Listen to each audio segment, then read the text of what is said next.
Hi, everyone. Thanks for tuning in today. Yes, my wife cheated on me, and yes, she left me for another man, and yes, at first, I was filled with rage and wanted to destroy both of them, but that never happened. Still, I suppose this is a revenge story, but I never intended it to be so.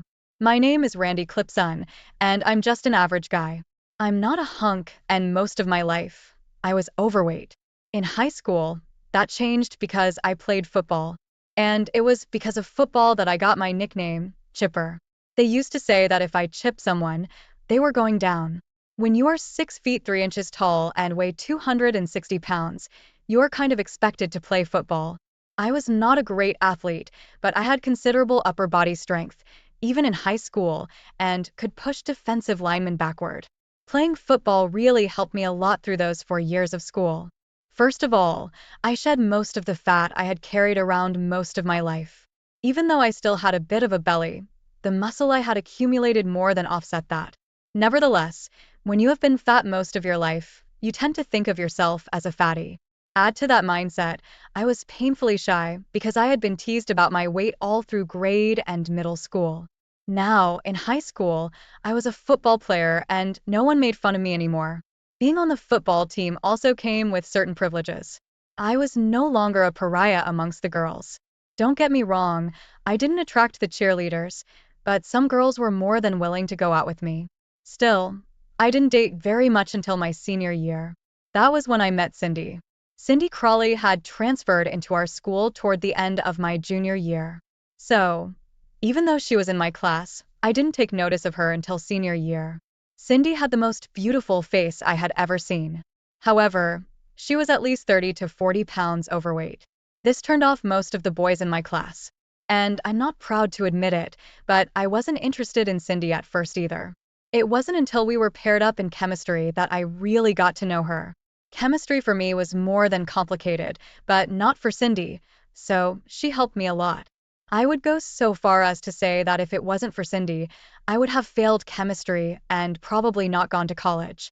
Also, while we were partners, I learned how friendly and funny she was. I also found out that we had something in common. We had both started school late. Cindy had had a congenital heart defect that 1.5 years to correct.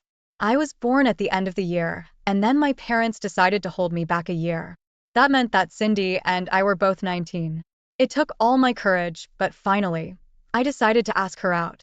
I think she was suspicious of my intentions at first. I really couldn't blame her. As bad as my early school years had been, hers had been much worse. She was always the target of cruel pranks and taunting. Still, she reluctantly agreed to go out with me. It was a simple date where I just took her to the movies and then out for an ice cream soda. It was a fun date, but I was too shy to try and kiss her.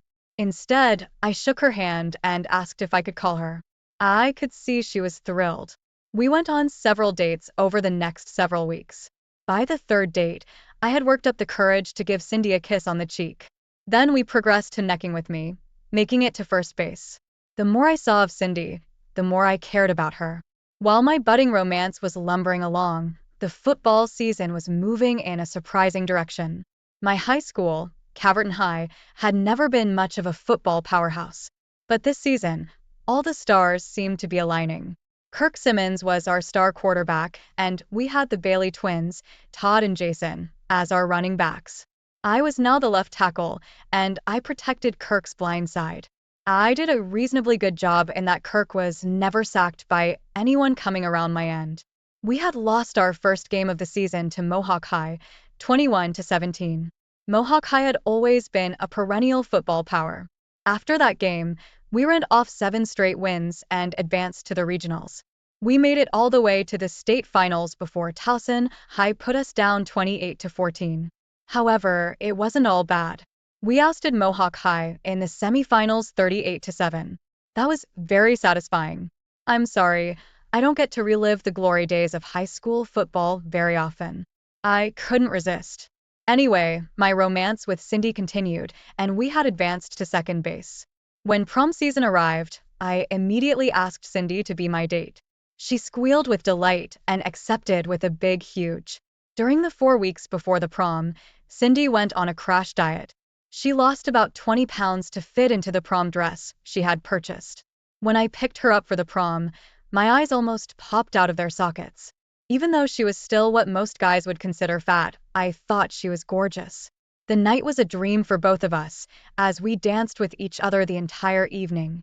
When the evening came to a close, I wanted to go parking with Cindy, but she had other ideas. Directing me to a wooded area about 30 miles outside of town, Cindy explained that her uncle had a small cabin he used when he wanted to go hunting. After stripping off my clothes, I fumbled for the rubber I always carried with me. Most of the guys I knew had one with them in case they got lucky. I had never been that lucky, but apparently tonight I was going to be. I quickly put it on. Cindy and I remained close throughout the rest of high school. We had sex whenever we could, but always careful to use a rubber. With graduation, I had been offered a partial scholarship to play football for a Division II school 2 states over. Cindy opted to attend the local community college. My major was computer science, and hers was psychology. Since I was going away to school, we discussed what we should do about our relationship. By mutual agreement, we decided to break up. We felt that it wasn't fair to tie the other down. It was the hardest decision I had ever made. I can't even explain how horrible I felt going off to school and leaving Cindy behind. She told me that if we were meant to be together, we would. I was terrified I was going to lose her. I was hurting so badly when I arrived at Mountain Ridge University, I almost headed straight home. But I couldn't do that. I had made a commitment to the university, and I would honor it. Besides, I really wanted to get a college education. The only thing that I could think to do was to throw myself into my football practices and my schoolwork. From the time I woke up until I laid my head on my pillow at night, I pushed myself to keep my mind occupied. My coaches and my teachers were impressed by my work ethic. Even though the coaches advised against it, I took a full load of classes. One thing about being a college football player, they burned the last of my fat off and replaced it with muscle. That combined with all the weight training, and I had not only upper body strength, but lower body as well. Since I only had a partial scholarship, my parents had to cover the balance. I knew they were struggling with the cost, but since I was playing football, I couldn't help financially. I had no money to come home, but I called Cindy every week. She seemed as devastated by our split up as I was. My first year of college came to an end, and it had been successful from a football and academic standpoint. I had been inserted into the starting lineup by the third game of the season. I was too slow to play tackle, so they moved me inside to play left guard. My added strength allowed me to open holes for our running backs, and we finished the season with an 8-2 record. Academically, I ended the year on the dean's list. My parents were thrilled. During the summer, Cindy and I picked up where we had left off. I was now head over heels in love with her. Or at least, that is what I believed at the time. I have gone back and forth as to whether we were indeed in love or just in lust. After much thought, I think, for me anyway, it was love, because a small part of me still loves her. I worked during the summer and took 3 online courses. I was hellbent to finish college as soon as possible. Cindy and I picked up our sexual activities also. I was exploring her body every way I could, every chance we had. I finished college in 3 years and married Cindy right after graduation. We both took jobs with the same multinational software and electronics company in Virginia, Triorbit Electronics. I worked in software development and Cindy worked in human resources. After 2 years, we had saved up enough money to buy a small house and started talking about having a family. Our first 3.5 years of marriage were great, except for one thing. We both had put on a tremendous amount of weight. Cindy had ballooned to 230 pounds, and I was topping the scales at 310 pounds. I could carry the extra pounds better than Cindy because of my height. Neither one of us was happy about the excess weight, but neither one of us could stick to any diet. As far as I was concerned, I loved Cindy, no matter what size she was. After 3 years of marriage and no kids, we consulted our family doctor. After running a series of tests, he found nothing wrong with either of us, but suggested that we lose some weight. He felt that it might help Cindy conceive. So, for the first time in our lives, we went on a strict diet. After 6 months, Cindy was down 50 pounds. I was only down about 25. but I have to admit that I cheated more than I should. The loss of weight on Cindy was noticeable. I could see that men were starting to eye her like they had never done before. In addition to the diet, Cindy began going to the gym 5 days a week. As I watched her transformation, I realized I had to get my act in gear. I started staying strictly on our diet and starting hitting the gym with her. At the end of 1 year of dieting, Cindy had shed 80 pounds, and I had lost 90. We were both feeling really good about ourselves, but sadly, our weight loss was going to bring me a broken heart. As Cindy continued to lose weight, she began dressing in more and more revealing clothing. At first, I really enjoyed it, but when I started overhearing some of the comments at work, I was not pleased. But I couldn't really say anything because, for her whole life, Cindy had been an ugly duckling. Now, she had turned into a beautiful swan. The real problem for me was when Kirk Simmons was appointed head of human resources. He was now a senior director of the company. I was just a senior programmer. He was now 2 levels above me, and he was now Cindy's boss. At first, I didn't think anything of it. Kirk was married to Susie Looper, who had been a cheerleader in high school. I had seen her at company functions, and she was still quite attractive. I would have hardly noticed her, except that my wife asked me to dance with her while she danced with her boss. I danced with Susie a couple times at a Christmas party while Kirk danced with Cindy. I have to admit that dancing just apart from her, I got hard. That was no big deal because, still being in my 20s, any pretty girl could elicit the same result. But one thing I was pleasantly surprised about, she was not a stuck-up snob. I didn't recognize you or Cindy when Kirk and I arrived. Susie complimented us. You guys look fabulous. I always thought Cindy had a beautiful face, but now she's a knockout. You better keep an eye on her. Thank you. That's very kind, I said, a little embarrassed. You guys look fabulous also. Kirk looks the same as he did in high school, and you look even better. Thank you. That's really sweet of you. Susie blushed slightly as the music ended. 5 months before our 4th anniversary, Cindy informed me that she was going back on birth control pills. What about having kids? I objected.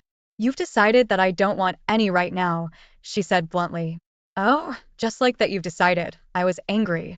Look, we'll have kids, she said as she stroked my arm. I just don't want to get fat again. I want to enjoy being slim for a while. I should have known that there was a problem right then, but I was clueless. I trusted Cindy completely. Unfortunately, I could trust Kirk as far as I could throw a bus. Unbeknownst to me, Kirk had put on a full court press to get Cindy.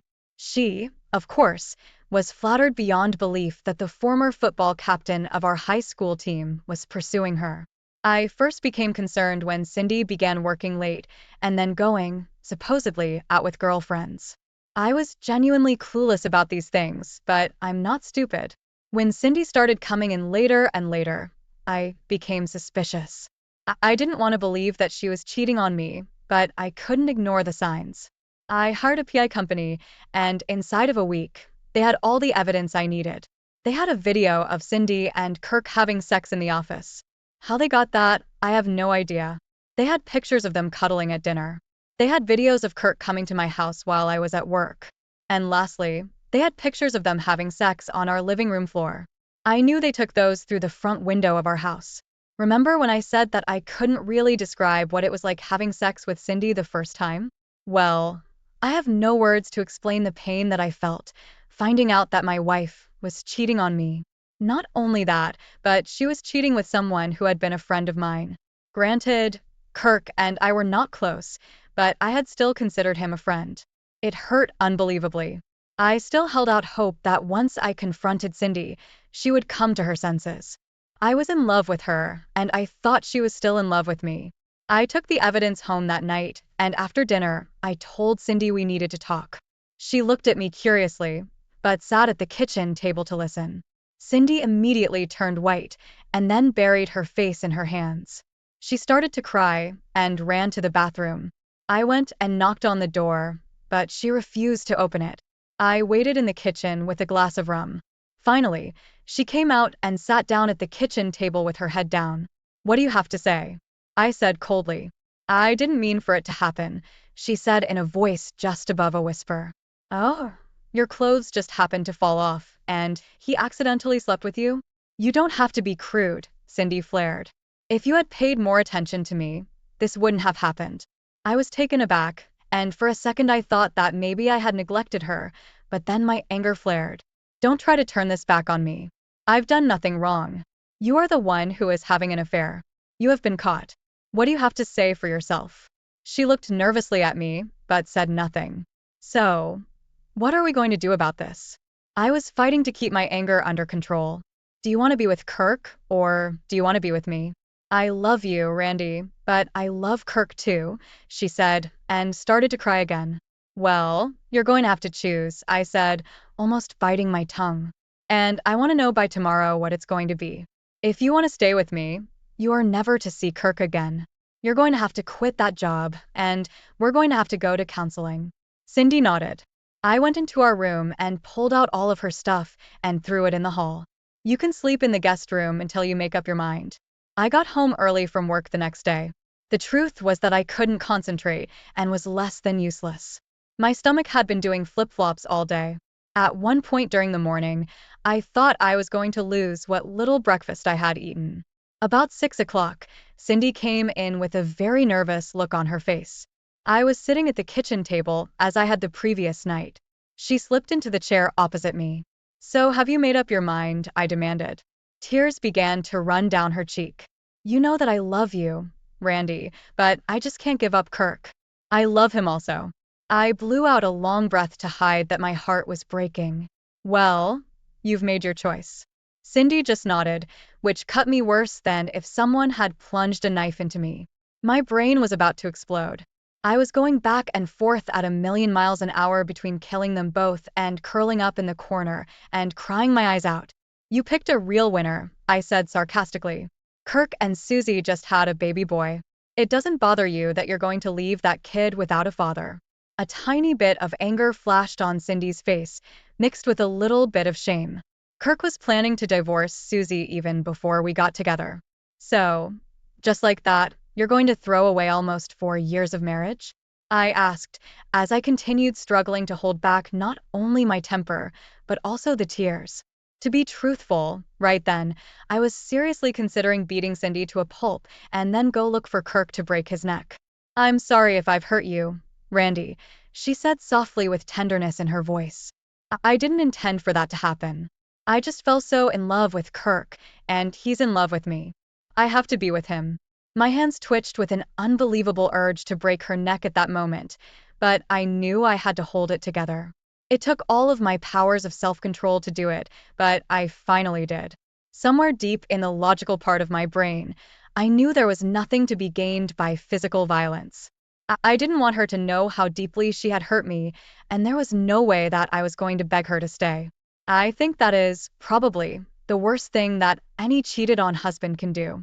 It is just a sign of total weakness. Okay, I said simply, if you want a divorce, you've got it. A look of confusion filled her eyes, and maybe I imagined it, but also a little hurt. Perhaps she thought I was going to fight to keep her, but I knew in my heart that if she had made up her mind to leave me, there was nothing I could do or say to stop her. Cindy was utterly taken aback by my behavior, but got up and began packing up her stuff. The next day, I went to the bank and our financial advisor. I explained what was happening and withdrew half of the funds in each account. I then opened separate accounts with my name only. I canceled all our credit cards and applied for new ones in my name only. I stopped by a realtor friend of mine and listed our house for sale. Finally, I visited a divorce lawyer. With a lot of hatred in my heart, I made sure that Cindy was served at work. I also listed adultery as the cause. The divorce itself was relatively straightforward. Since we'd only been married about 4 years and had no kids, there was nothing to argue over. We split everything 50-50 and went our separate ways. Kirk's divorce was a lot messier. He had a kid less than a year old, and Susie had never worked. He had to pay child support and alimony. One thing about Kirk's divorce that I will admit gave me some pleasure. He decided to go cheap on his lawyer. Instead of the spousal maintenance being limited to a year or 2, it was set at 15 years. Kirk wasn't happy, but he signed the papers. 2 months after the divorces were final, Kirk and Cindy got married. It was a bitter pill to swallow. I spent the first week after the breakup. I was totally lost. I'm not much of a drinker, so that didn't appeal to me. I was consumed for several weeks with trying to come up with some plan to get revenge on both Kirk and Cindy. I'm pretty sure every guy who has ever been cheated on does the same thing. I even started searching on the internet for information about how ex-husbands got revenge on their former wives and lovers. I was in a really dark place. I even bought a gun. Then I began reading story after story about guys who had gotten revenge. At first, my only thoughts of revenge involved violence. Then I started planning to destroy their property, but I quickly realized that both of those ideas would just blow back on me. They were stupid ideas like flattening all their tires, putting sugar in their gas tanks, flooding their new house, and a bunch of other silly ideas. The more stories I read about revenge, the more I realized how ridiculous most of them were. I found no way to gain the revenge I wanted. Finally, I sought counseling at my church. The pastor talked to me for almost 2 hours. He explained to me that the hurt from my wife's betrayal wouldn't go away with any kind of revenge. No matter how much I hurt my former wife or her new husband, the pain would still be there. The pastor's advice was really pretty simple for a person with my kind of pain. He told me that only time and distance would heal my heart. Even though I wasn't sure I believed him, I realized that being near Cindy and not being able to be with her would tear open the wound every time I saw her. I also realized that the pastor was right about one thing. Revenge wouldn't stop the hurt, so I took his advice. That meant I had to put distance between Cindy and me. My opportunity came when I heard rumors that the company was in trouble. Apparently, the firm had entered into a contract with the Defense Department. The deal promised big profits, but there was a downside. Our firm was charged with developing an entirely new software and electronics package for the Air Force's fighters and bombers. It's totally classified, so I can't even begin to tell you about it. Suffice to say that it was going to put the United States head and shoulders above the Russians and the Chinese. That is, of course, if my company could deliver. The rumor going around was that the project was seriously behind and over budget. Usually, no one worried too much about government contracts. But this one was different. Indeed, there were huge profits to be made. However, there was great risk for the company. Unlike other government projects, during this one, no progress payments would be made while this software and the accompanying electronic components were being developed. The company would also have to pay tremendous penalties if they didn't deliver on time. In fact, if the company didn't successfully finish the project as per the contract, there was a strong possibility that it would go under. As one of the senior software designers in the company, I was called in to consult on the pending disaster. All the other designers didn't want to touch this project with a 10-foot pole. In fact, most of them were updating their resumes and looking to jump ship. If you took it on and failed, not only would you be fired, but the company would probably tank. The stigma of that failure would stay with you for a long, long time. But at that point in my life, I figured, what the hell? I didn't have much to lose. Now that I was divorced, I had very modest needs. If I lost my job, so what? I'd get by. Plus, I had just learned that Cindy was now pregnant. That was like a dagger to my heart. I had always believed that Cindy and I would, one day, have a family of our own. I looked at all the data that they had provided me on this Air Force project. It was clear to me that the direction they had taken would never work. I agreed to take on the assignment and headed for California. I was going to put about 3,000 miles between my ex-wife and me. As I had done my first year in college, I immersed myself in work. My days were long, sometimes 20 hours at a stretch, which didn't give much time to think about Cindy. I fired 3/4 of the programmers and all of the engineers working on the electronic components. I brought in new people. I literally scrapped everything they had done to date, even though our deadline was only 11 months away. I didn't know anything about engineering, but I had brought some of the most creative engineers in the company to work with me. I even poached some really excellent engineers from rival companies. When I explained what I wanted them to build, they were skeptical. But when I told them why I wanted the electronic components built that way, they were stunned. They suddenly realized how simple my idea was. However, I then had to make the software work. Slowly but surely, we put together a program that I felt good about. But it wasn't until 3 weeks before we had to deliver our product to the military that I knew we had done it. Our first test combining the software and the electronic components showed a 96% success rate. And as I scanned the 4% that hadn't worked, I knew that they were easy fixes. Once it was revealed that our program worked, the company stock shot up over 300 points in a couple of months.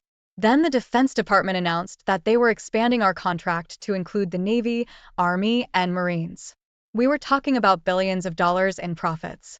But it didn't stop there. I realized that we could tweak the program downward, and it would have multiple commercial applications as well. Basically, we stripped all of the classified information out, and it proved to be an excellent platform for all sorts of practical applications. The list of things we could adapt to this program seemed endless. After that success, I was promoted to a senior vice president and put in charge of developing those commercial applications. Over the years that followed, I frequently had to return to the Virginia home office. I didn't run into either Kirk or Cindy during these visits. Even though I didn't think it would affect me at all, I didn't want to be bothered. I had nothing to say to either of them after all this time.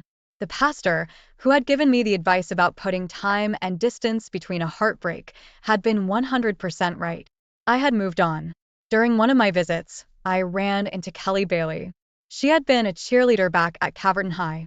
She and Susie had been best friends. I knew that she had married Jason Bailey and had had a son. Before I found Cindy, I had always had a crush on Kelly. She was the prettiest cheerleader, but Kelly had such a warm way about her that it was impossible not to like her. In high school, she had been voted most popular. Kelly had aged some but was still quite attractive. Physically, she was the polar opposite of Cindy. While Cindy had short blonde hair and was overly well endowed, Kelly was petite with long black hair. One thing they had in common was a smile that radiated warmth.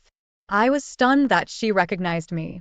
I was in a grocery store getting a few things because I was supposed to make a presentation to the board of directors. Formal updates with the board always meant I'd be in town for a week. The company had several apartments for executives that came from out of the area. They were furnished, but there was never any food in them. "Randy, is that you?" Kelly called to me as I was trying to decide which frozen dinners to buy. I immediately recognized her and blushed slightly when she called my name again. I guess I still had a little crush on her, even though she had a few gray hairs and a few small wrinkles. "Kelly," I smiled as she stopped her basket next to mine. "I'm flattered that you recognized me." "I wouldn't have," she admitted, "except that Susie pointed you out when she came to have lunch with me at Triorbit." "You work at Triorbit?" I was truly stunned. She smiled and nodded. "I've been there for about 6 years. I work in marketing." I was surprised to discover that Kelly worked at the same company as me. I felt a little guilty that I didn't know that. However, I had almost nothing to do with marketing, so I shouldn't have felt bad. Still, I felt as though I should have known. "How are you doing?" I finally asked to cover my discomfort. "I'm doing as well as can be expected," she said with a sadness in her voice. "I'm divorced now. Jason has turned out to be a real turd. Not only was he cheating with his secretary, but also a half-dozen other women. He even got one of them pregnant. I divorced him, of course. He got off pretty light, considering what he was doing. There was no alimony, because our salaries are about the same. We didn't have a house and had very little savings. All he was ordered to do was pay child support. Still, I have to hound him for it each month.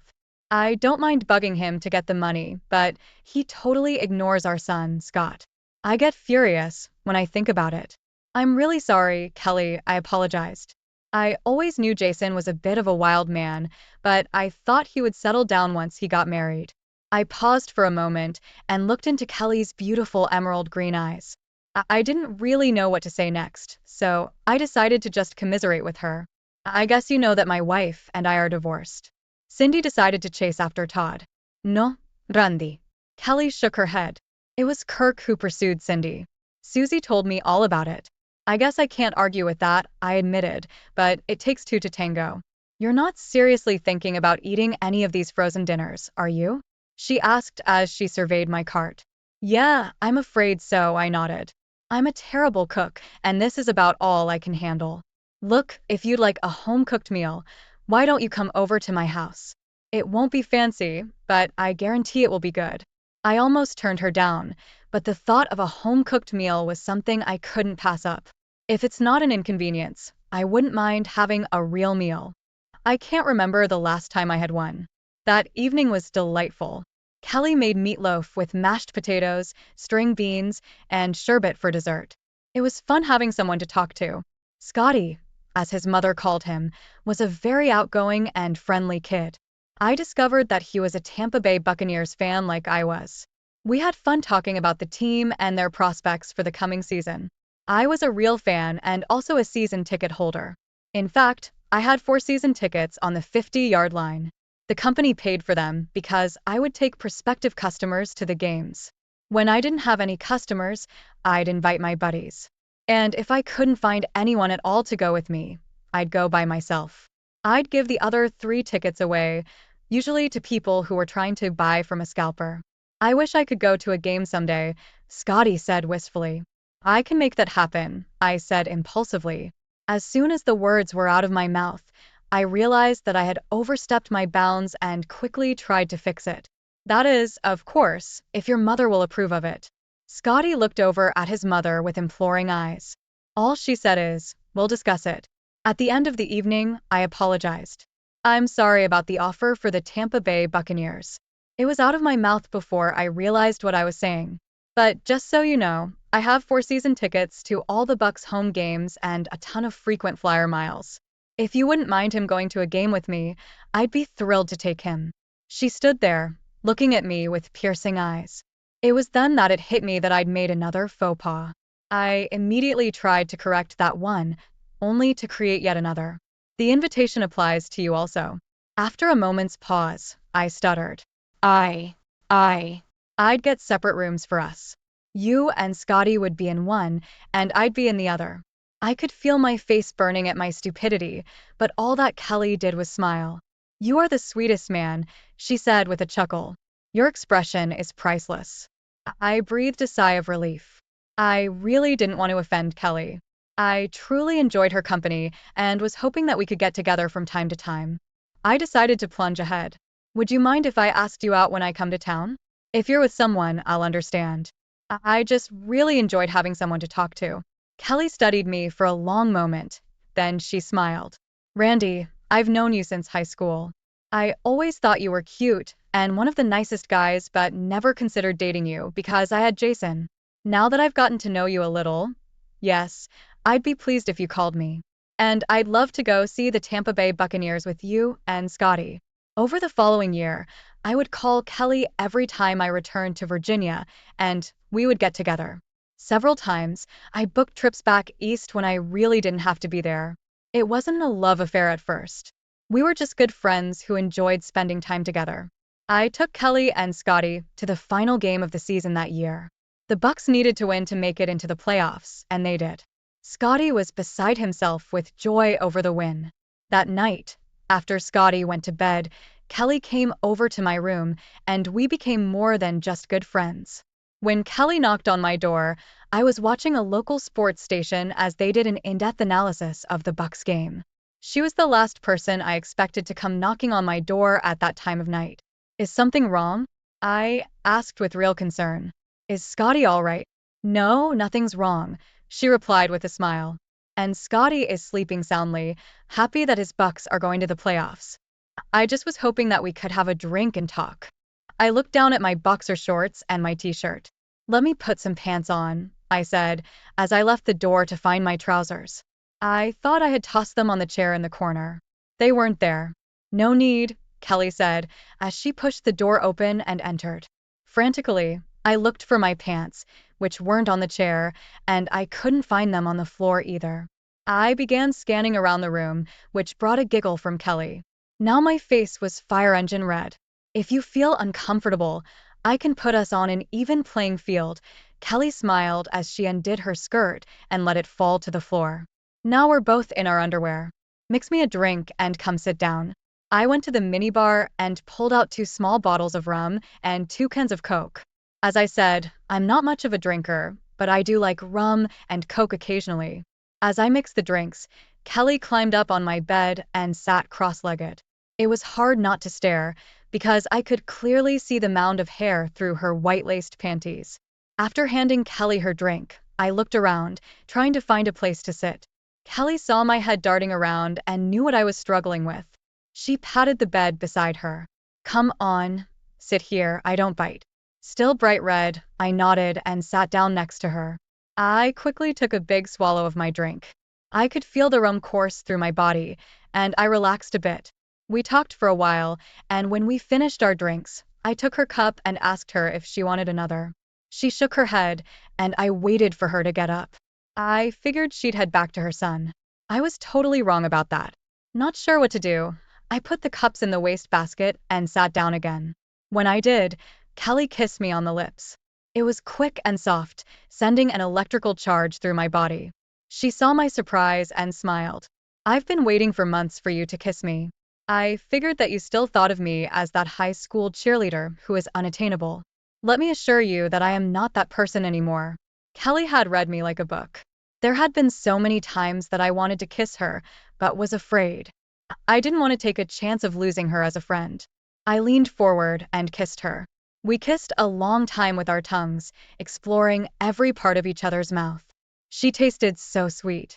When we broke apart, I said, "You are a beautiful and amazing woman." "Well, then that explains Cindy and Kirk. She is the perfect woman for him," I said from experience. "She can take his 11 or 12 inches and probably more." Now that I think about it, that's probably what attracted him to her. And I think she was just overwhelmed that the most popular boy from high school was so interested in her. "Enough talk about our former spouses," Kelly said, as she pushed me down onto the bed and began taking her blouse off. As we lay there in each other's embrace, I suddenly realized that I hadn't used a rubber. I rolled up on my right arm and looked at Kelly. "I'm so sorry. I forgot to put a condom on." She stroked my cheek and smiled at me. "I don't care. If you make me pregnant, I'll be thrilled. I love you." That night of sex was even better than my first time with Cindy. Kelly came 5 times, and I came 3 times, which was a record for me. Kelly didn't become pregnant after that night's encounter. But after that, we took precautions. 6 months after that night, Kelly and I became engaged. Scotty was thrilled that I was going to be his dad. A year after that night, we were married. Jason had been as big a turd as Kelly had claimed. He barely spoke to his son, and he really resented me.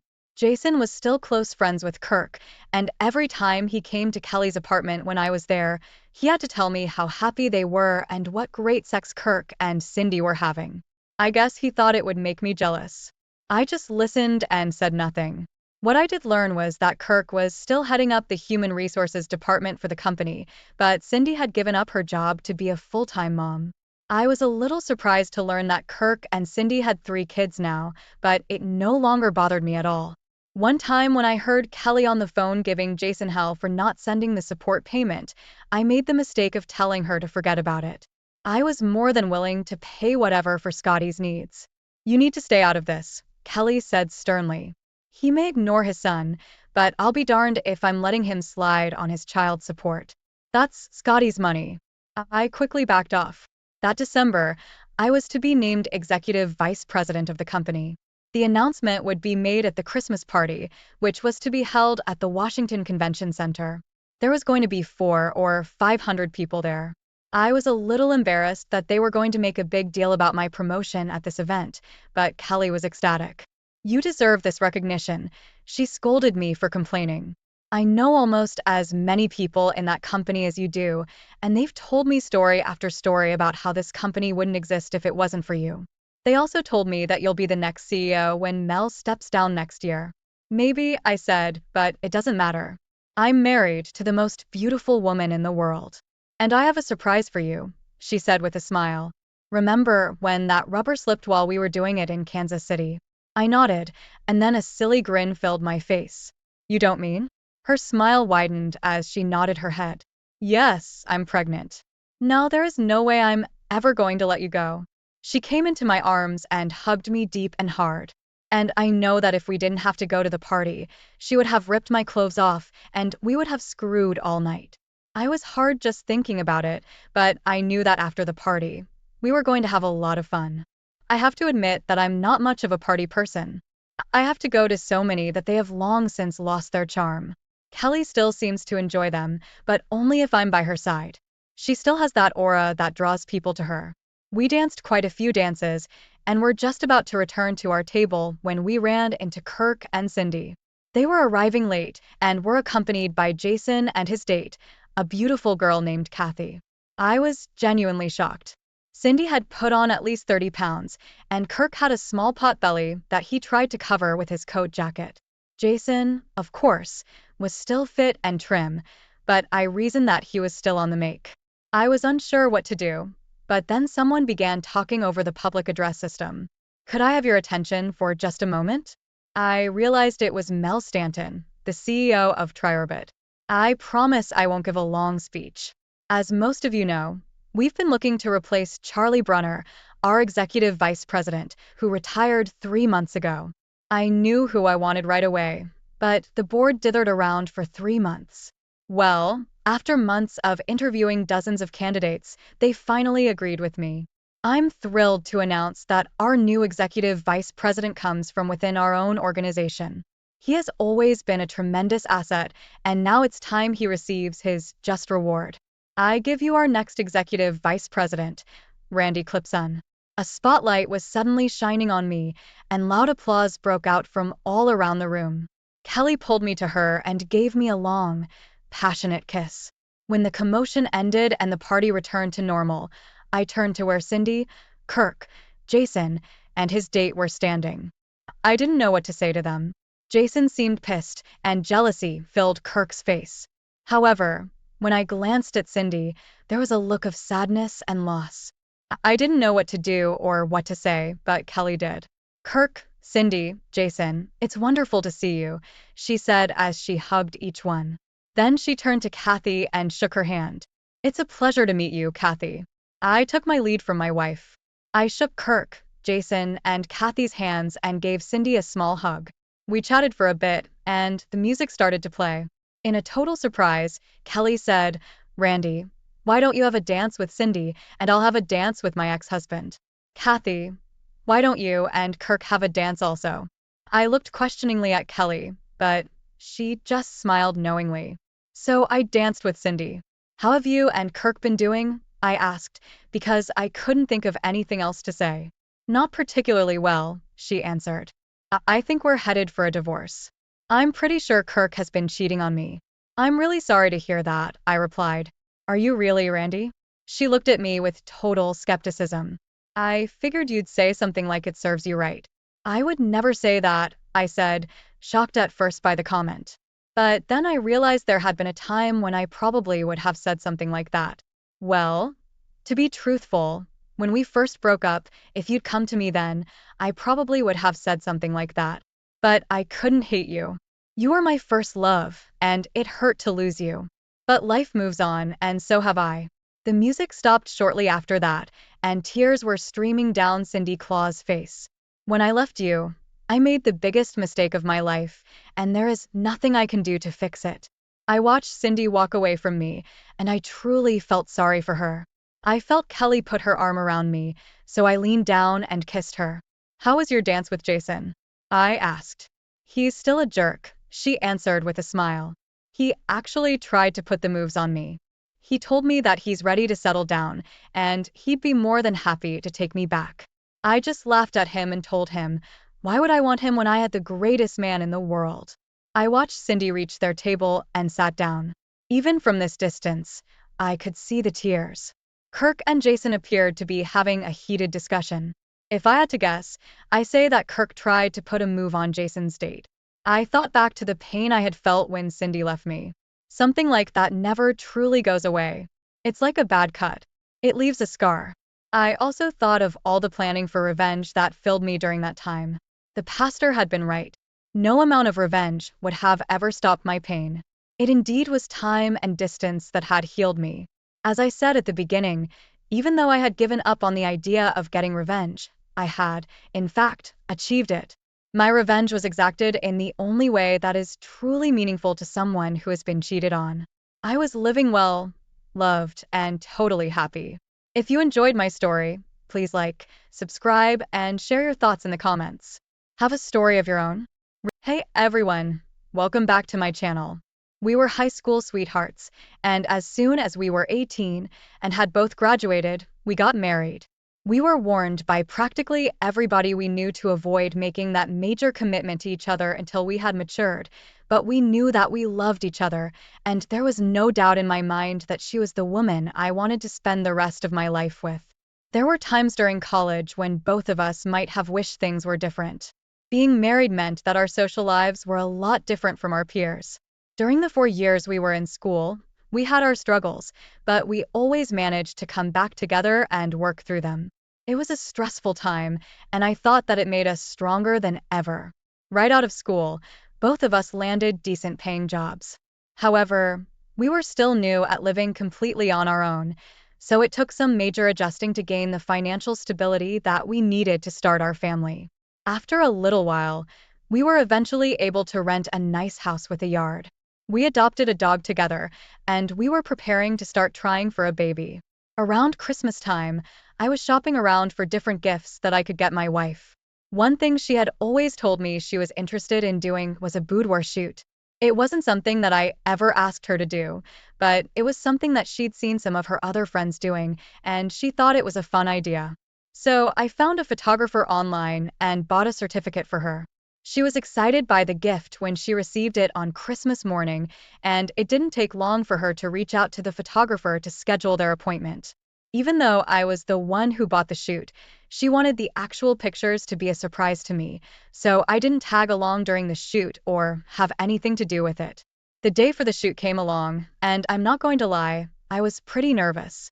There was this random person who was going to be seeing my wife in an incredibly intimate setting, and I had some reservations about it, but she assured me before leaving that it was a professional she was working with and nothing would come of it. When she got back from the shoot, she was completely beaming. She loved being in front of the camera, and she kept telling me about how the photographer told her she was a complete natural. She was a very beautiful woman, so beautiful that people would ask her all the time if she was a model or if she planned on getting into the industry. At the time, she only thought it was meaningless compliments, but after the photo shoot, she started seriously considering it. If that's what she wanted, I was going to support her. A few weeks had passed, and the photographer reached back out to her to see if she wanted to participate in a free portfolio builder that he was offering just so he could try to get his name out there. My wife talked to me about it because she knew that I had my reservations during the boudoir shoot, but I knew nothing had happened then, so I was totally fine with it. She left and did the photo shoot. She even showed me some of the pre-edited pictures that he'd taken, and they were amazing. If he was going to try and help her get her portfolio together, I had no doubt in my mind that she would be booking gigs for runways and department stores, or whatever it is that models do. Several weeks had passed since she had done her first portfolio builder with the photographer, and she had done a few more with him since then. They were talking a lot more, and it seemed like it was mostly business related. I was a little bit weirded out by how frequently they were talking and how she would sometimes step out of the room to take his calls, but I didn't want to be paranoid about the relationship. When I surprised my wife at the studio, I realized that I was right to be paranoid. I walked in, and I didn't see anything outright sexual going on between them. My wife was in her underwear modeling in a bed, but I kind of thought that might have been just for a specific type of shoot. I met the photographer, and he told me how wonderful it was to work with my wife. He even commented on how lucky I was to have somebody like her, which did rub me the wrong way. They were finishing up with their shoot, so he asked me if I could wait in the other room, and I agreed. When I was waiting, I noticed that he had a dark room in the same building. I have always been curious to be inside of one, so I let myself in. Hanging up on the strings to dry were dozens of pictures of my wife, alongside other women, and they were in compromising positions. There were nude photos of my wife, and alongside those were photos of her with the photographer in bed. I didn't know right away if they were photos that were being taken for some specific shoot, but she didn't tell me that she was in that position with him. The more I looked, the more I realized that there were pictures of them having sex. There was nothing professional about what I saw in those pictures. I could still hear them in the studio taking pictures, so I snagged a couple of them off the drying rope and put them in my bag. I picked my head back inside, trying to hold back my rage with everything in me. I just yelled at them that I had to go into the office and enjoy the rest of their time. I was fuming. She had been coming here under the guise of trying to start a career in modeling, but she was sleeping with the photographer. When I got back home, I instantly looked through their emails and saw countless messages between them. He was telling her that she was the most beautiful woman he'd ever seen, how he had to be with her, etc. She never once mentioned how she thought it was wrong because she was married. She loved the attention he was giving her. I printed those emails and gathered all of the evidence that I could and put it in an envelope. I sacrificed what should have been the best years of my life being married to her, and she threw it all away as if it meant nothing. I was going to show her exactly how that made me feel. I managed to do some online sleuthing and found some of the other models he was sleeping with through his Instagram. I emailed some of them and their agents telling them that I was interested in hiring them for a fashion brand I was creating. I got a surprising amount of responses, and I invited all of them to meet me at the same time. My wife was one of those people. They all met me at a studio I rented, and the photographer that had been sleeping with my wife was also invited under the assumption he would be photographing for a catalog. When he arrived and saw all of the women, it looked like he wanted to run away. My wife finally arrived, and shortly after, an altercation broke out. All of the women were yelling at the photographer for lying to them and telling them that they were the only ones he was with. My wife thought that as well. However, she was too busy fighting with me. She tried to blame me for invading her privacy and going through her emails, but I told her that I wanted a divorce and walked away. I went home and packed up all my things to go stay with my brother until I could find another place to stay permanently. But the divorce is currently underway, and it's looking like it's going to be pretty favorable toward me. OP, first of all, I'm very sorry for what you had to go through. It's such a shame that somebody who you trusted so much would turn their back on you and betray you in such a way. The photographer seems like the classic sleazy photographer type, and it would have been beneficial to know that before your wife spent more time with them. From what it sounds like, he has no intention of even helping her with her career. He was just trying to sleep with her, and she did. I wouldn't be surprised if nothing came of that at all. Good on you for recognizing what was happening and ending it when you realized she was cheating. It's never easy to make that decision, but in the long run, it's the right one. Now, let's move on to our next story. We've been married for 8 years. We met in the workplace, and after my wife got pregnant for the first time, we decided that it would be best for our situation for her to stay home with the kids. It was a mutual decision because she didn't trust leaving the children with daycares or babysitters, and I made more than enough money to take care of all of us without her working. After our second child, we decided that we needed to upgrade our housing situation to accommodate our growing family. We were able to find a relatively decent priced house that fit our needs. Because at its cheap price, there was a lot of work that we needed to have done on it. I was busy with my full-time job, so I couldn't take over the project, so we ended up hiring a contractor. I left the decisions on who to hire to my wife since she would be the one dealing with them most of the time, and honestly, as long as I had my office space in my home to my liking, I didn't really care much about what the rest of the house looked like. She hired a newer contractor who had recently graduated from a technical college with skills in electrical work, plumbing, and HVAC. It seemed like he was a well-rounded contractor that could take over quite a few areas that needed work in the house.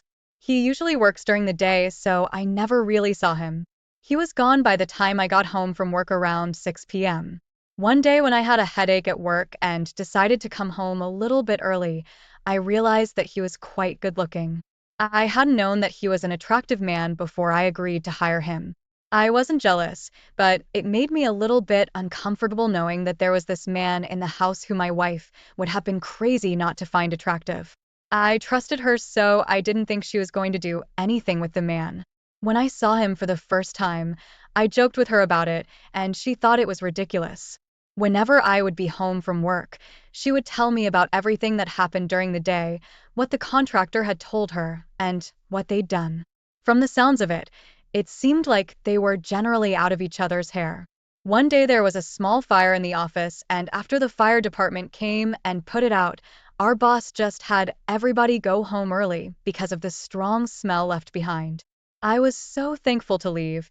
It was a Friday, and I was going to be getting a head start on the weekend, so I was thrilled. That feeling instantly vanished when I walked into my house and heard silence inside. My wife's car was in the driveway, and the contractor's van was there too. I expected to hear noises of his working, or at least some sign of my wife being there, but there was nothing. I had made it a habit not to yell for my wife when I got home to avoid the possibility of waking up our baby during their nap. So I walked through the house looking for my wife. When I made it to our bedroom, I heard the noise inside before I opened the door. There was a soft thudding noise, and every now and then I could hear stifled moaning. Right away, I knew what I was going to be walking into if I opened the door. I braced myself for what I might see when I opened the door, then pushed it open. Of course, my suspicions were confirmed when I saw the contractor in bed with my wife. They didn't even notice me right away. I yelled at them asking what was going on, and the contractor jumped away from my wife, and she sat up trying to cover herself and telling me that it wasn't what it looked like. I couldn't understand how she could try to rationalize what I had just seen as being something else, but she was. I stormed out without saying a word or even bothering to listen to her excuses and checked myself into a hotel for the night. I spent about half of the night tossing and turning and trying to think of what my next steps would be. I had absolutely no desire to be with her ever again, but filing for divorce and saying I caught her cheating would only be my word against hers. She could easily lie and say that I was accusing her of something false. I needed proof. After doing some digging online, I learned that I could look at my detailed phone bill to see what calls and text messages had been sent out. Apparently, the providers keep records of all of that. The more I looked, the more I realized what happened with her, and the contractor was not a one-time thing. They communicated quite often, and some of the text messages that they shared were very explicit. I saved that information so I could use it in our divorce filings, but I still felt like I needed to do something else to get revenge. I knew that if her parents found out about what she did, they would practically disown her. I was family to them, and knowing that their daughter cheated on her husband and stole a happy life away from her children would upset them. In the morning, I gave them a call and asked if I could come to dinner with them sometime soon because I was planning a surprise for my wife. All the while, she was texting me and calling me nonstop, begging me to come home and telling me to think about the children, as if she was thinking about the children when she was cheating on me. I had dinner with her parents, and her sister came along as well. While we were there, we caught up, and they asked me why I gathered them all, and I told them about what happened. I showed them some of the tamer messages between her and the contractor, wanting to spare them the gory details of what their daughter was saying. They were appalled by her behavior. They called her later that night and told her how disappointed she was and how wrong she had been for throwing away a good marriage. I knew she felt badly too, and she wanted to do what she could to fix it, but I wasn't going to hear that. I took the evidence that I had to my divorce attorney and started the filing. In the end, I let her keep the house that she and the contractor had built together, and I bought a new one for myself. I didn't have to pay any spousal support because she had violated the terms of our marriage, so she was forced to get a job. We now have joint custody of our kids, and we try to be amicable with each other so they aren't hurt. It's never easy realizing that your partner is being unfaithful, and it's especially more difficult when children are in the picture. What she did with the contractor was a breach of your union, and divorce was the only way out of it. However, I am glad that you two are able to be friendly with each other for your children's sake. It's very clear that she knew all along that what she was doing was wrong, but she either didn't care or wasn't strong enough to resist the temptation. I wish nothing but the best for you in the future and hope you can move on from here and be happy. Thank you all for taking the time to listen to today's stories. If you enjoyed listening, please feel free to like and subscribe if you haven't already. Also, comment below with your thoughts on what happened. If there is a story you would like to share with me about your own situation or someone else's, then please do not hesitate to contact me. Hey everyone, welcome back to my channel. I, 39 male, met my wife, 37 female, while we were both in graduate school. I had a work study as a teacher's aide, and she was in one of the classes that I was helping with. Right away, I could sense there was a connection between us. She would consistently stay late after class to ask questions, and I was getting a strong vibe from her, so I offered private tutoring. From there, the rest was history. We officially started dating after that semester, so there wouldn't be any conflict of interest, and we got married 2 years after we graduated. We spent the past 15 years focusing on our careers and our family. We have beautiful daughters together, and we actually just bought our first house. About a year ago, I was diagnosed with throat cancer, and I had to go through some treatments to help it. It was a scary time for our family. I was very focused on the cancer and admittedly not much else. I realized that was a problem, but I had practically been handed a death notice, and I was anxious about it. I underwent surgery and chemo to make sure it was completely gone. The good news is I'm all clear and have a positive prognosis moving forward. The bad news is I feel like I have to start my life over from scratch because my wife cheated on me with our neighbor. The total time that I was in chemo was about 6 months. During that time, I lost a lot of weight.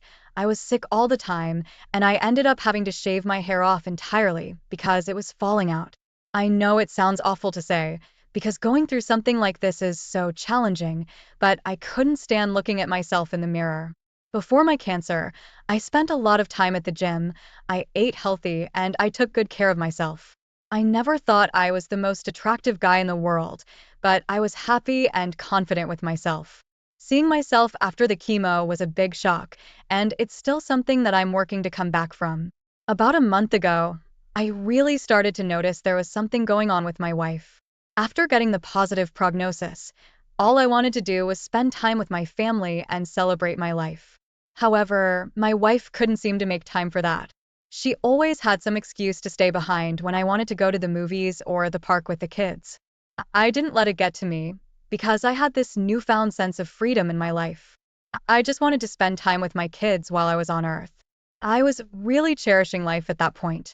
One evening over dinner, I suggested that all of us go to an amusement park when it opened up the following week. The kids were obviously excited about the news, but my wife just rolled her eyes and said that she wasn't interested in going.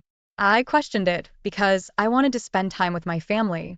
She told me that she had never been a fan of amusement parks and she would rather just take the time alone at home to relax and read a book. I didn't want to start an argument, but I was a little annoyed with her. I had spent months thinking I was going to die, and when I was finally okay, she didn't want anything to do with me. I ended up going to the park with my kids, and we had a wonderful time. However, toward the end of the day, my youngest daughter fell and hurt her ankle. It was swelling up right away, and I thought that it might have been broken, so I took her to the emergency room. I called my wife several times, and she didn't answer once. It didn't end up being anything serious, but they gave her a brace to keep on it for a couple of weeks, and we went home. When I got back, my wife was just hopping out of the shower. Right away, I asked her why she wasn't answering the phone when I was calling her. She told me that she had fallen asleep reading. Honestly, I didn't believe that for 1 second. Had she truly just taken a nap, she would have heard the phone ringing when I called her 5 times. With how everything else had been, I couldn't help but wonder if there was something more to her not answering. Later that night, when the kids were asleep, I outright asked her about it. I asked her if there was anything wrong in our relationship so we could try to fix it. She told me that I was imagining things and that she just wanted some time to herself. She ended the conversation after that and went to sleep. All I was thinking about was how distant she had been lately. Once I heard her snoring beside me, I reached over and grabbed her phone. I needed to see if I really was just imagining things. I looked through her pictures and her apps, and I didn't find anything, but when I went through her messages, I found some concerning information. I saw our next door neighbor at the top of her message list, which struck me as odd, so I clicked on it, and it told me everything I needed to know. He had messaged her a couple of months before about how he saw her in our hot tub. It was honestly kind of creepy how he worded it, but my wife was apparently flattered.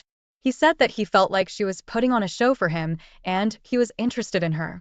Their messages progressed from there, and they made a plan to get together to see if their feelings could go anywhere. It was clear from the messages that followed that they were in a sexual relationship with each other. What was even more disturbing about it was that he was married, and he had 3 children of his own. Both of them were just throwing away their marriages. I screen recorded the messages and sent myself the recording so I would have it for my own evidence. Then I rolled over and tried to figure out what I was going to do. We lived in a little cul-de-sac, and everybody was pretty close. It wasn't unusual for one of us to throw a party or invite everyone over for dinner. So I went to all of my neighbors and invited them over for dinner to celebrate my recent cancer-free diagnosis. They were all ecstatic to go and happy with my good news. The day of the dinner came and my wife and I were busy preparing everything for our guests. Everyone came and we mingled, drank some wine, and had a good time before dinner was served. During dinner, as the conversation lulled, the neighbor that my wife was sleeping with told me that I was lucky to get to so much more time with my family. He then complimented my wife on the delicious food and made a joke about how I was a lucky man. I took that as the prime opportunity to call him out and say that he would know. He pretended to be confused, but I could see in his eyes that he was worried about where I was going. I told him that I knew he was sleeping with my wife. My wife dropped her fork on the plate and nearly spit up her wine. She told me that I was out of line for even suggesting that. Then I pulled out my phone and showed her the evidence that I had. Everyone else around the table was silent, but I could see that they were very interested in what I was saying. I had no doubt in my mind they would go home and talk more about it. I went into my office to grab the divorce papers I had prepared. I brought them back into the dining room and gave them to my wife. All the while, my neighbor's wife was asking him if it was true, and he was fervently denying it. I sent her the evidence, hoping that it would convince her that he was lying. Not long after that, everybody excused themselves from dinner because it was extremely awkward. My wife was trying to beg me not to do anything drastic. She didn't want me to leave, but there wasn't a chance in hell that I was going to stay. I was curious though, so I asked her why she did it. She told me that she wasn't attracted to me anymore after the chemo. If there had been any chance that I was going to give our relationship another try, it was done after that. I told my wife that I wanted her to get a hotel for the night because I needed to be away from her, and she agreed to do that. During the night, I could hear my neighbors arguing and his wife was throwing his things out of the house. I ended up divorcing my wife and keeping our house. I'm still trying to decide what I want to do with it. I don't know if I want to sell it and move somewhere else or if I want to try and keep some semblance of normalcy for my kids. My neighbors also got divorced. Anytime I ran into my neighbor on the street, he looked like he wanted to kill me, but his wife was thankful that I told her because she didn't want to be with a cheater either. Opie, I'm so sorry you had to go through all of that. It's already such a lowly thing to cheat on your partner, but to do it because they were sick and had to undergo chemotherapy is truly disgusting. You were at an extremely vulnerable point in your life, and your partner should have been there for you to make sure you were doing okay. Your wife was extremely selfish to even consider having an affair while you were sick. You're truly better off without a person like that in your life. I can't know exactly what the message from your neighbor said, but messaging a married woman telling her that she looked good in a hot tub is extremely creepy. It's kind of even more shameful that your wife fell for that. Either she had been thinking about him for some time, or she was just desperate to cheat on you. Either way, I'm glad you aren't going to have to put up with somebody like her anymore. I truly wish you the best, and congratulations on your positive prognosis. Now, let's get into our second story for today. I, 37 male, met my wife, 31 female, 5 years ago at a book signing. She and I were both big fans of an author who was on a book tour and doing readings at small local libraries. We were both there alone and sat together by chance. We started talking about the books and we just hit it off right away. I asked her out for coffee, and from there our relationship blossomed. We were only together for a year and a half when I proposed. We've been married for about 3.5 years. I was actually married before I met my wife. It was quite unfortunate, but I married my high school sweetheart, and she ended up cheating on me with a worker, so we had a very bitter divorce. From the start of our relationship, I was very upfront with my wife about that. It was something I was insecure about. I still had some wounds from being cheated on, and I wanted to make sure she wasn't going to make them worse. She assured me that when she had her eyes on someone, they were the only person she thought of. It felt good to hear that, and I was very confident in our relationship. My wife was very close with her family. When we originally met, We were only living about 45 minutes away from them, but about a year into our marriage, I got offered an incredible promotion at another branch of my company. It was too good to pass up, so she agreed to move all the way across the country with me. It was tough because she was away from her family, but we made it work. Every year, her family would all go to a lake house they owned and have a family vacation together.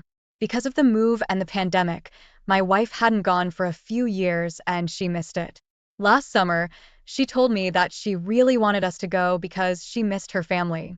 Unfortunately, it didn't line up with my schedule to go, but I didn't want to keep her from going, so she went alone. I had met her family a few times in person, but most of the interactions I had with them were online. In particular, I was good friends with some of her cousins. They were into a lot of the same things as me, and we even had a group chat together where we exchanged memes and played some games online. I didn't hear much from my wife while she was away aside from the nightly message telling me good night. I was fine with it. I knew she was a family, so I wasn't really too worried about anything. Toward the end of the week, one of her cousins called me. It wasn't unusual for that to happen, but it was a little weird because I knew that they were with family. I answered half expecting there to be a bunch of people on the other and just calling to say hi, but I was wrong. He was practically whispering on the phone, clearly trying to keep the conversation a secret.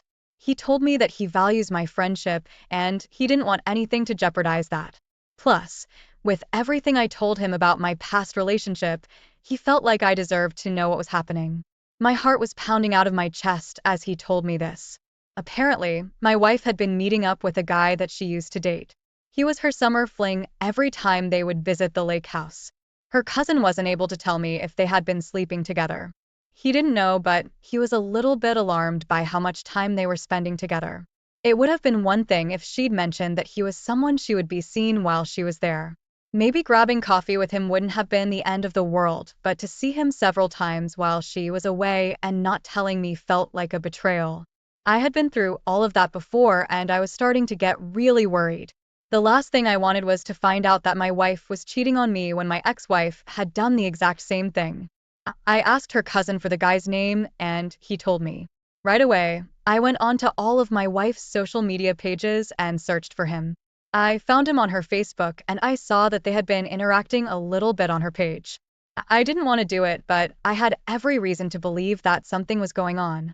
I knew her password, so I logged into Facebook and looked through their messages. When I looked through them, I saw that they had been messaging each other fairly regularly.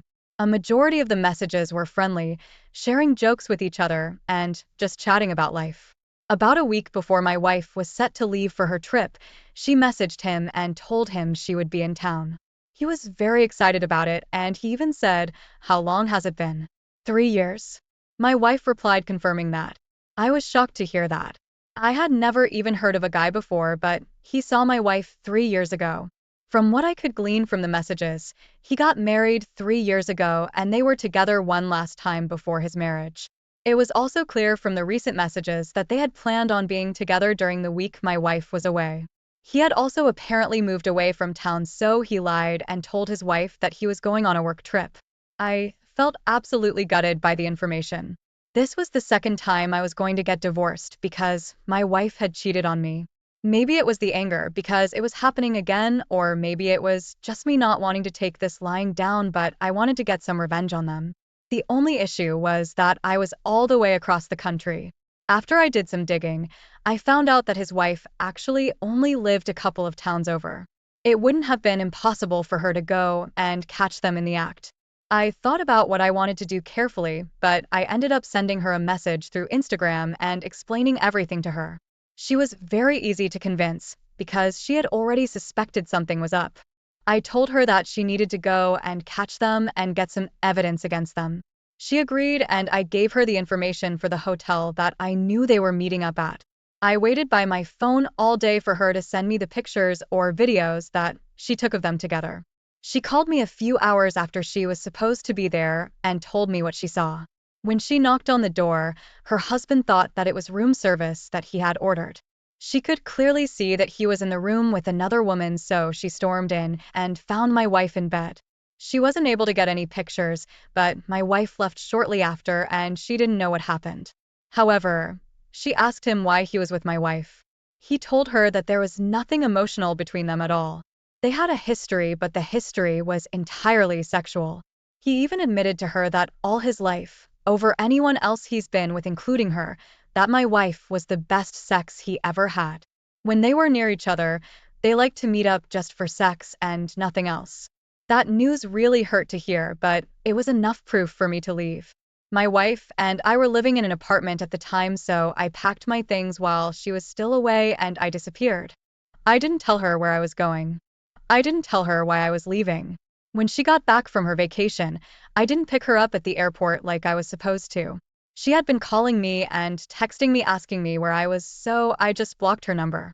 I ghosted her completely. When she got home, she found a long note that I left alongside the divorce papers. I told her that I didn't want anything to do with her. Thankfully, we signed a prenup, so there was no chance that we were going to have a lengthy divorce battle. The last time I ever saw her was when we were signing the official papers. Now I'm struggling to find another person who I feel like I can put my trust in. It's extremely difficult when two people you have given yourself to have betrayed you like that. Oh, B, I'm really sorry you had to go through something like that. It's awful knowing that your wife knew about your history with infidelity and didn't consider that when she met with her affair partner, she knew that if you found out it would hurt you more than it did the last time. Yet she still did it anyway. It's really great that her cousin was willing to tip you off when they thought something fishy was going on. Many family members would automatically side with the person in the wrong, even though they wouldn't want to. It's awesome that they value your friendship enough to let you know, and I hope you still have them in your life. They seem like a solid person to have around. It's just such a shame that two people would throw away their marriages with people that they love because of sex alone.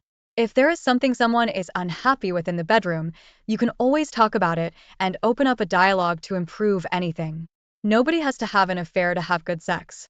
Thank you all for taking the time to listen to today's stories. If you enjoyed listening, please feel free to like and subscribe if you haven't already. Also, comment below with your thoughts on what happened.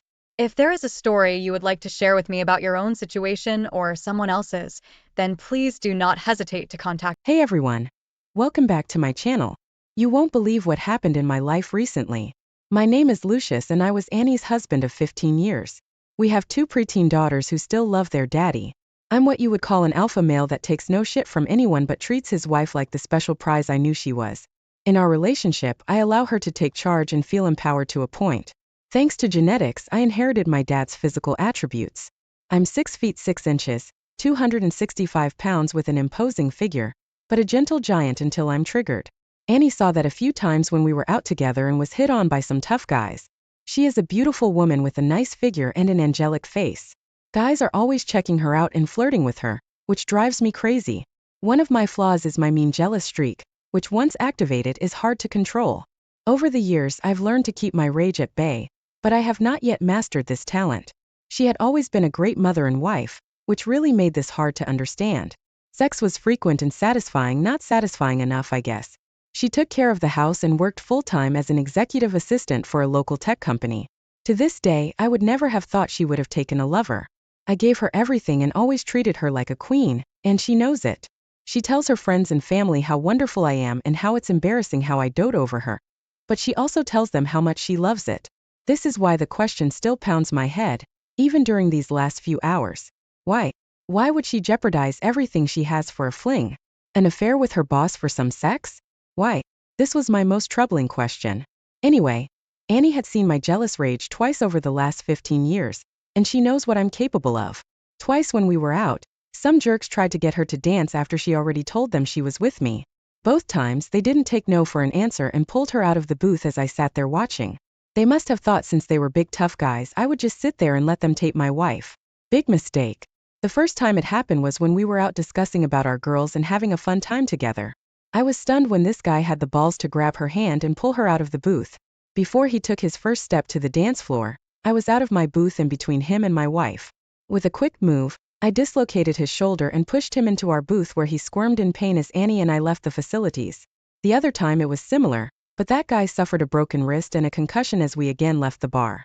As I said, I don't take shit from anyone and my biggest problem is jealousy, which again begs the question for this affair since she knows me. Why would she do this? It still amazed me how she thought she could have gotten away with this. She knows me better than anyone. She knows how intuitive, strong-willed, and unforgiving I am. Hell, she'd seen how ruthless I can be. I never stopped loving her even after I had my suspicions. Several odd things were happening that had not occurred in our 15 years of marriage, and my spidey senses were activated. Her outfits and her new look had changed significantly when the new boss took over the office. Our sex life had suddenly changed for the better. She was now actually instigating sex, which she had never done before. More frequent text messages at night and late meetings after work were now common.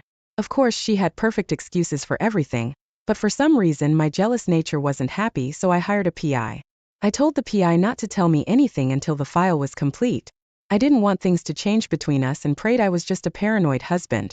After about a month of investigation, I was given a folder with the news I hoped would never come. I was heartbroken and filled with anger. After reviewing the video, audio, and photos, I informed my attorney to execute the divorce papers and have them ready for me as soon as possible. I planned a few days' trip to be with a friend so I could calm myself from the intense rage I was feeling. I just wanted to be away from her, so I told Annie I would be out of town for a few days for some work-related issues that required urgent attention. The PI had set me up with the software to add to Annie's phone to get copies of her text messages and emails. The application also had a feature to remotely record any audio and upload it to a private server. On one of the audio recordings, I heard her tell her boss that she was free Thursday night if he still wanted to get together. Of course, this idiot did and excitedly said he would make all the plans. My brilliant wife knew I would be out of town. On that Monday, I got a copy of the text her boss sent to her, which included the time he would pick her up, the restaurant where they had reservations, and to dress sexy for him. I spit with anger after reading this and how my future ex-wife was acting, and the balls on this guy to pick my wife from our home. I planned to show up on their Thursday night date while they thought I was out of town. I planned a nice surprise for the couple. I had everything arranged. One of my fixers would accompany me and present the folder when I was ready. I would be there early and planned to give the hostess a nice tip to seat them in a more private location. My plan was actually a simple one. Let the lovers settle in with their first drink, then appear suddenly. At that point, I would start my performance, which would end with a small threat and the surprise divorce papers. My anger and need for revenge were rising. Deep down, I knew Annie would not want a divorce because she really did love me and the children. I knew what I was about to do would crush her and change her life forever. But I didn't care, and I just wanted her to feel some of the pain she gave to me. Now some would say I should be forgiving and let it go for the sake of the children and our 15 years of marriage. After all, it was only sex. Did I mention that I was an immature, jealous alpha male? No fucking way was I going to allow some other man inside my wife and then keep her as my loving partner. As much as I loved her and how much it hurt, I knew I could never look or touch her the same way again. I had eyes and backup on the scene ready to alert me at the right time. So Thursday night, after getting the word that the loving couple was seated and served their drinks, I was ready to meet them face to face. I left my car and walked into the restaurant and smiled at the hostess, took a deep breath, and with my rage locked away, I proceeded with my plan. The loving couple was seated at their table and my heart hurt when I noticed my beautiful wife wearing a sexy cocktail dress with her perfect breasts on full display. This really pissed me off as she never dressed like that for me. Why? Why would she do this to me? I couldn't understand this, it made no sense, and it was driving me crazy. Apparently, she wanted to be his eye candy tonight and look sexy for her boyfriend. And this put my rage on edge. I approached them from a side angle and made my way to the table without their knowledge because they were so romantically focused on each other. How sweet. It was only after I pulled a chair from the adjoining table that they noticed my movement. The look on Annie's face was priceless. She had a combined look of shock, fear, and guilt which I'd never seen before. Her date had no idea what was going on and didn't realize I was her husband. He just looked at me with an annoyed expression on his stupid face. And so it started. I interrupted with a big smile. Hi Annie, are you two having a fun date night? She asked what I was doing there, and that she thought I was out of town tonight, and that her boss Jeremy invited her to dinner to discuss some changes in the organization. She then immediately introduced me to her boss in a calm voice. Man, she was smooth. I had to admit she was cool and fast on her recovery. The drink I had ordered before I walked to the table arrived, and after ignoring Annie's lies, I proposed a toast. I ignored her question, and with a disarming smile I said, pick up your glasses and join me in a little toast. Here's to an interesting night and a new direction. After my toast, I smiled and turned to her boss and asked him if he knew why Annie and I have been able to stay happily married for 15 years. I told him it's as a result of honesty and trust. It was as simple as that. I then asked if he was married. Of course, I already knew a lot about him from the report of the private investigation. He admitted he's been married for 20 years and has 4 wonderful children from 5 to 13 years old, and that he agrees with me that trust and honesty are an important part of his marriage as well. I told him I was so happy to hear that. I then turned to Annie and asked if she also felt the same way. I asked knowing that I was putting her in a difficult position. She asserted confidently that it's been important to our marriage. I turned to Jeremy again and said we have an amazing marriage and Annie knows how much I love her, and would do anything for her as long as she remains faithful. I saw them both squirm a little as I took another drink from my glass. I then asked how long have they been dating. Annie was annoyed, tried to take control and became indignant and said this was just a business meeting and I was embarrassing her with her boss, that I should please stop acting jealous and that I know her better than that. Taking Annie's lead, her date took the opportunity to put me in my place as well. He claimed it was just a business dinner. He needed to discuss some changes he was about to make and needed to meet with Annie that night, that he's sorry if I got the wrong idea, and that he would never overstep his professional relationship, especially with a married woman. I tried to look apologetic and said, "Oh, I'm sorry, so you've never been out with my wife on a date, right? And this is just a business dinner, right?" He said, "That's right," and there was nothing going on between them. I looked at Annie and asked if it's true that it was just a business meeting, and that she has never been with him or on a date before. I asked the question that would determine our future, honesty or lies, which was it going to be? Unfortunately, I already anticipated the answer before she spoke. She responded by saying it was only business meetings and that she would never be with another man, especially her own boss, and that I should please stop acting childish. She then quickly apologized to her boss and said I had a little jealous streak, but I know how much she loves me. I lowered my head acting submissive and said, "Please forgive me, I'm sorry I do get a little jealous. I mean, seeing you in this sexy dress out with this good-looking man, well, you can understand, I hope." Jeremy patted me on the arm, obviously relieved that I was fooled, and said there was no need to apologize, and if his wife looked this good and was out with a strange man, well, he's not sure what he would do. Everyone relaxed and I raised my hand to the man watching us from the bar. He got my signal and approached the table. They both looked up at him as he handed me a thick folder, turned and walked away. I saw Annie and Jeremy giving each other a questioning look as I opened the folder and started laying down photos on the table. Just before I placed the first photo on the table, I turned to Annie and spoke in a quiet, sad voice. "Annie, you know I loved you with all my heart and would have given you the world. You have taken my love and all our years of marriage and threw it all away. You have hurt me deeply and I'll never get over those videos and the things you said about me. I'll never be able to get them out of my mind for the rest of my life. Thank you for that." The first 8 to 10 photos I put down was of Annie and Jeremy going in and out of a hotel multiple times at odd hours and photos of them kissing each other like they were a loving couple. Annie gasped and put her hands up to her mouth. Jeremy was pissed and wanted to know where I got the photos, and I just told him to shut the heck up. After I laid out the photos, I took time to look at them and make comments on each one. I said things like, "Annie, you both look so happy in this photo. Did you enjoy each other?" She was now openly sobbing and begging me to stop. Other tables were looking our way as I tried to keep the volume down so as not to disturb the entire restaurant. She realized how bad this looked and only had one way out: apologies. She asked if we could just leave and that she will explain what happened and it's really not what it looks like. I looked at her with an amused expression and asked very slowly, "It's not what it looks like. Are you going to continue to lie to me? Before you do, both of you should know that I have hours of video, audio, text messages, emails and photos. Annie, I must say that after seeing this, I never realized you could be that slutty." Removing the documents, I said, "Now let me explain why I'm here and what's going to happen tonight." I then handed Annie the divorce papers and said, "Annie, you and I are done. You and your boyfriend destroyed our marriage and my love for you. You have hurt me to a level I've never experienced and I will never be with you again. Now you're going to sign this tonight and my associate at the bar is a notary and will attest to your signature. If you don't sign tonight, I will expose all of the video and audio evidence to your parents, all of our friends, and your children will find out what kind of mother you are. I've treated you fairly in this divorce, but the girls will live with me. There is no way my daughters will live with a cheating slut like you." I turned to Jeremy and said, "My friend, I suggest you convince your girlfriend here to sign this before I leave. Otherwise, I am going to deliver a copy of all the evidence to your wife and your executive team at work. And when I'm done, you will not have a job and I'll be sure to convince your wife to kick your ass out and ruin you financially for a very long time. Now, I don't want to do any of that, so just convince her to sign the divorce papers and then my future ex-wife is all yours. I want nothing to do with her ever again." The words slashed her heartstrings. The thought of losing her daughters was something she could not live with. Tears were flowing from her face and her boyfriend looked panicked. Annie begged me to stop and reconsider. She gave me the usual bullshit lines. "It's not what it looks like. Let me explain. I'll make it up to you. It was just a mistake.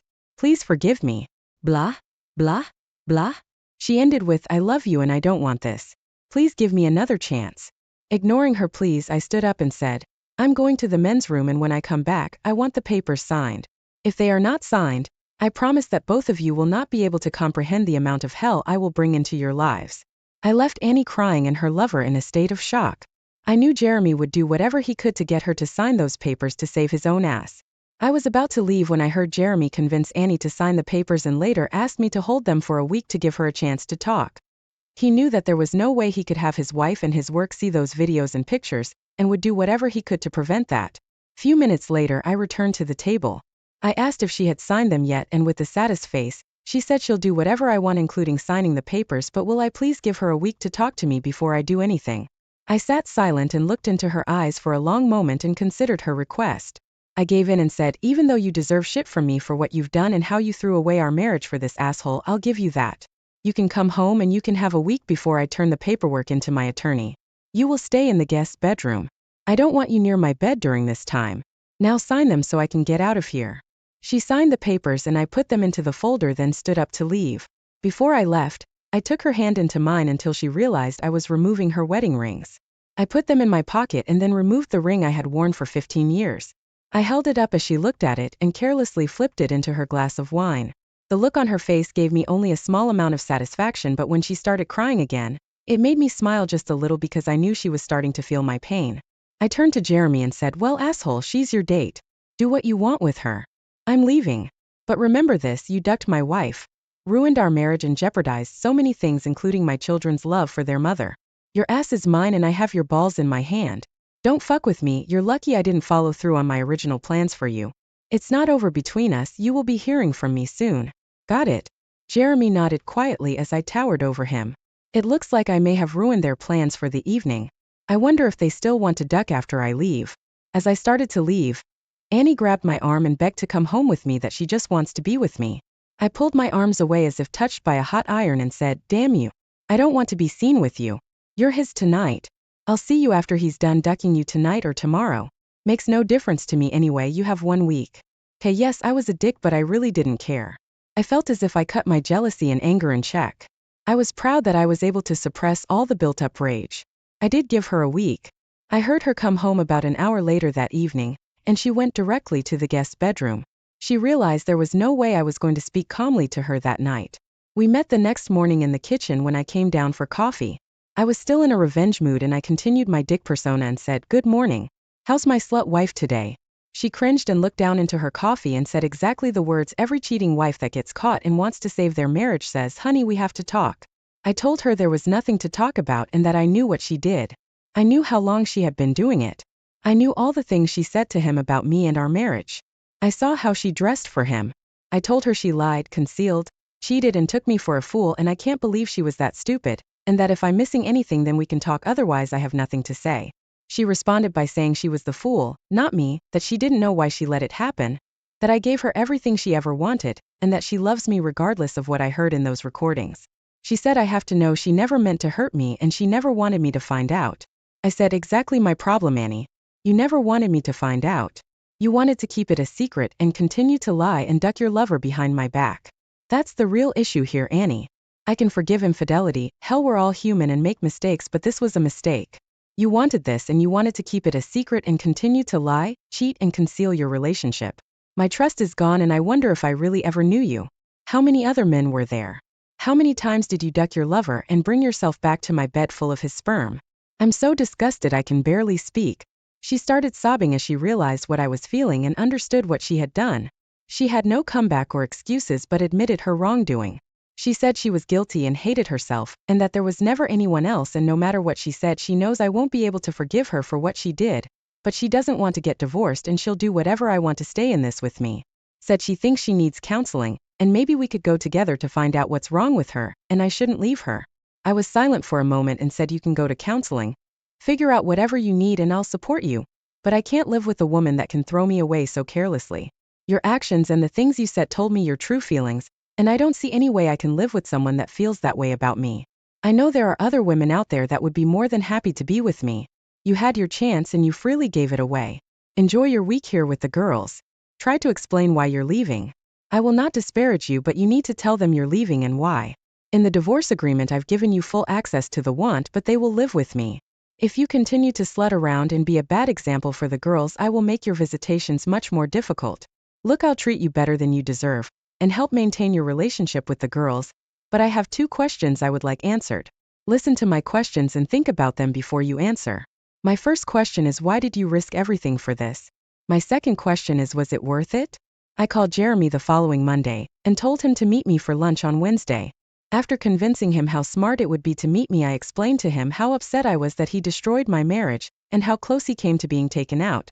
I then explained how I had a better plan for him. During lunch, I explained how many people were hurt because he seduced a married woman.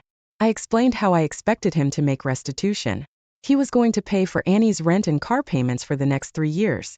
I felt he should have some pain for his actions. I explained how it would work. I told him I'll send him the payment information so he can set up the automatic payments. I told him this was and that he's getting off easy. I said even though I'm done with my slut wife, I still cared for her and wanted her taken care of, and since he's the one that caused this, he will follow my demands.